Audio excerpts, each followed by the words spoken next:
नमस्कार। आज आमे सुनिबा बौला गाईर काहानी।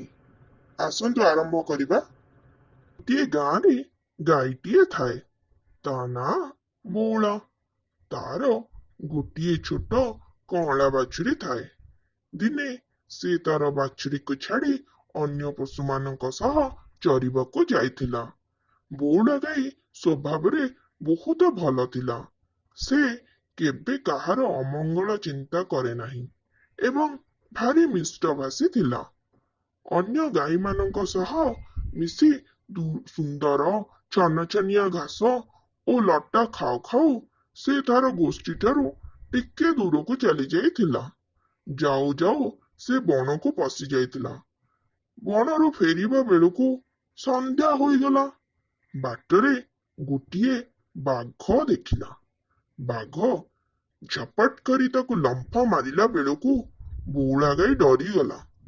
ବଉଳା ମୃତ୍ୟୁକୁ ସାମ୍ନାରେ ଦେଖି ମନେ ମନେ ଚିନ୍ତା କଲା, ଆଜି ମରଣରୁ ଆଉ ମୁକ୍ତି ନାହିଁ। କାରଣ ସେ ଜାଣିସାରିଥିଲା ସେ ଯେତେ ଚେଷ୍ଟା କଲେ ବି ବାଘ ଆଜି ଆଉ ତାକୁ ଛାଡ଼ିବ ନାହିଁ। ଆଉ ସେ ବାଘଠୁ ଅଧିକ ଜୋରରେ ଦୌଡ଼ି ପାରିବ ନାହିଁ। ସେ ତାର ବାଛୁରୀ କଥା ମନେ ପକାଇ କାନ୍ଦି କାନ୍ଦି କହିଲା, ଟିକିଏ ରୁହ ବାଘ ଭାଇ, ମୋ କଥା ଟିକେ ଶୁଣ। ମତେ ଏବେ ମାର ନାହିଁ। ମୋର ଘରେ ଗୋଟେ କଅଁଳା ବାଛୁରୀ ଛୁଆ ଅଛି। ସେ କ୍ଷୀର ଖାଇ ନାହିଁ। ତାର ତଣ୍ଟି ଶୁଖି ଯିବଣି। ମତେ ଟିକେ ଛାଡ଼ି ଦିଅ। ମୁଁ ତାକୁ ଶେଷ ଥର ପାଇଁ ଖୁଆଇ ଆସିବି। ସେ ଏବେ କଅଁଳା। ମୁଁ ତାକୁ ବୁଝାଇ ସୁଝାଇ ତମ ପାଖକୁ ଫେରି ଆସିବି। ତାପରେ ତମେ ମତେ ଖାଇବ। ବାଘ ହସିଲା ଏବଂ କହିଲା, ମତେ କଣ ତୁ ବୋକା ଭାବିଛୁ?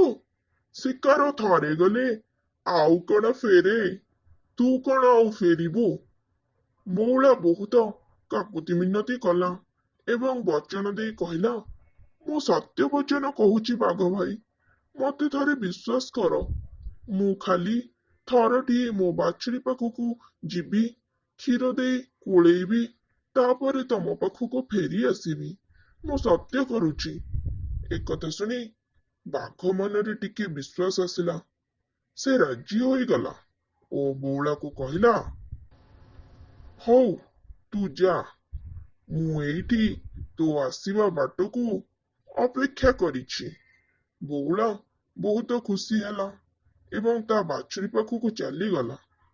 ବାଛୁରୀକୁ ବଉଳା ଗାଈ ପ୍ରଥମେ କୁଣ୍ଢାଇ ପକାଇଲା ଏବଂ ତାକୁ କ୍ଷୀର ପିଆଇଲା ଏବଂ କାନ୍ଦିବାକୁ ଲାଗିଲା।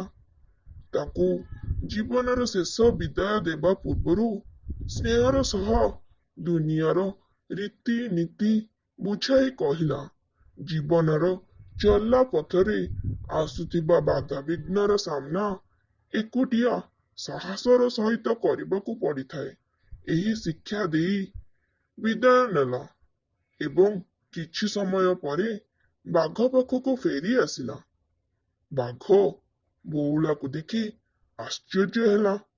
ତାକୁ ବିଶ୍ୱାସ ହେଲା ନାହିଁ ଯେ ବଉଳା ତା ପ୍ରାଣଠୁ ଅଧିକ ତା ବଚନକୁ ଏତେ ଗୁରୁତ୍ୱ ଦେଲା। ସେ କଥା ରକ୍ଷା କଲା। ବାଘର ଦୟା ହେଲା।